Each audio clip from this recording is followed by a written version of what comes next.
Hey everybody, how's it going? It's Poncho here with another episode of Pancheezey Games, and today we're going to be talking about modern collecting. So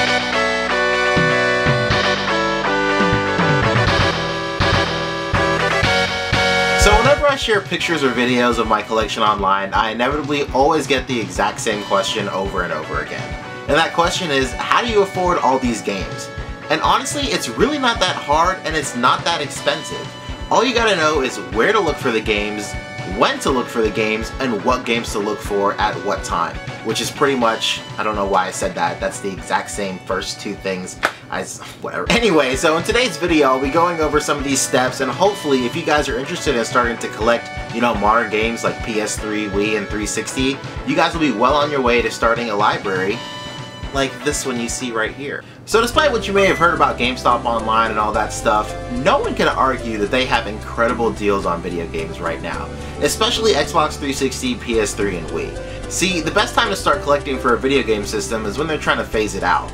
That usually happens when a new system is coming out. So obviously right now the Xbox One, PS4, and Wii U are in circulation right now. So places like GameStop are trying to thin out their massive backstock of obsolete software, and that means having good sales and putting their stuff at really low prices. You can get Fallout 3 for $7. $7. You can get Mass Effect 3 for like $10. Like, what? And the list just keeps on going on and on. All these AAA titles are so dirt cheap right now because the system that GameStop implements is if they have a whole bunch of one video game, they're going to try and liquidate that stock by putting it at such a low price that people are going to have to buy it.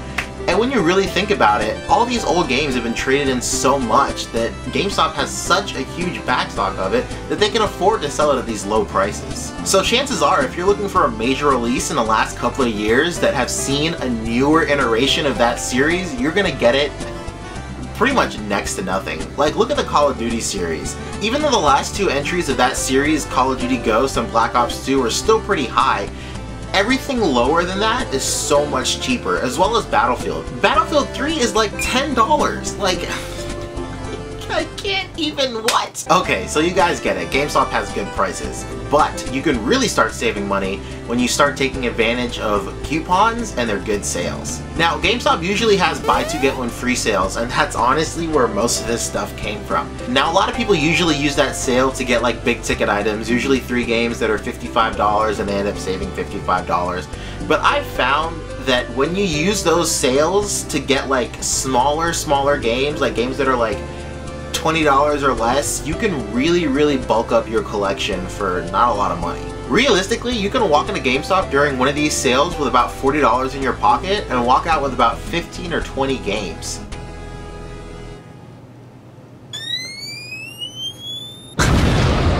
What? That's insane! Now, retail isn't your only option. There are always places like Craigslist or swap meets or garage sales and stuff like that. Now, with Craigslist, it's kind of hit or miss. The same thing with flea markets. It just depends which part of the country you're on. A lot of flea markets have a lot of resellers and stuff like that, people who mark up the prices, and usually if your place has a lot of resellers, they've already hit up thrift shops and stuff like that and bought out all these previous people. So it's kind of a lose-lose situation. Now, I started going back to garage sales again after about a couple of years, and I'm pretty surprised that the value of 360 games and PS3 and Wii have gone down a lot. Usually a lot of people are selling them for just $1 or $2. Now, the best place to look for video games and stuff like that with garage sales are usually upscale neighborhoods. These are the neighborhoods where people are just trying to get rid of stuff, you know, they're just trying to get it out of there, they don't really care how much money they make off of it, or there are a lot of parents that are trying to sell their kids stuff, trying to get stuff out of the house, and those are places where you can usually find video games for really cheap. I've had a lot of success with buying video games for about $1 or $2 from these kind of neighborhoods, and hopefully you can too. Another often overlooked tip for starting a collection is make a list. I mean, it seems like such a simple thing, but having a list to look at and cross-reference with sales and stuff like that really makes a huge difference. And just as importantly, know when to buy. Chances are if it's not this year's hot title like the Call of Duty or any kind of sports title, it's going to be discounted heavily within the first 6 months. When Bioshock Infinite came out, within 4 months it was down to $30. That, like, I don't even know. So like I was saying, just know when to buy.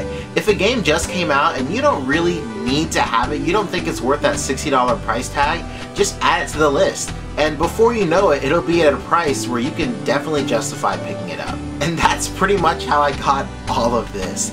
If you just manage your time, money, and resources, building up a sizable collection won't really take that long, and it won't really take that much money. I hope you guys are able to take something away from this video. If you have any questions, comments, concerns, or any tips of your own, go ahead and leave them in the comment section below, and I'll see you guys in the next episode.